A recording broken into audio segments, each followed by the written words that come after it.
All right, and moving on, former French President Nicolas Sarkozy has been sentenced to 5 years in prison.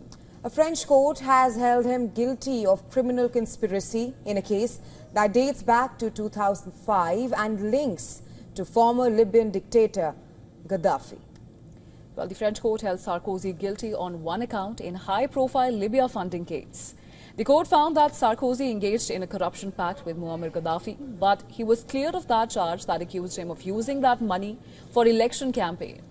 Sarkozy has been cleared of 3 other charges, including number 1, corruption, misuse of Libyan public funds, and lastly, illegal election funding. Sarkozy now has the option to appeal the decision, but despite that, he will be heading to jail. Now, in a statement after the court announced the sentence, Sarkozy condemned the verdict. He called it serious for the rule of law and for the trust one can have in justice system.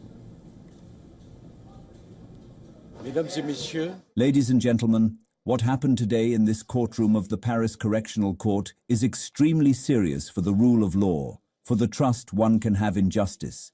More than 10 years of investigation, millions of euros spent to find Libyan funding, which the Correctional Court has just stated could not be found, and for good reason, in my campaign.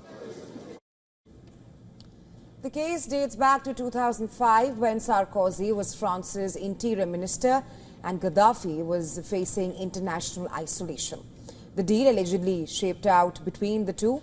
The pact was taking Gaddafi out of international isolation in return of money for Sarkozy's 2007 presidential run. Now, this case marks the biggest legal challenge of Sarkozy's career. He is already a 2-time convict.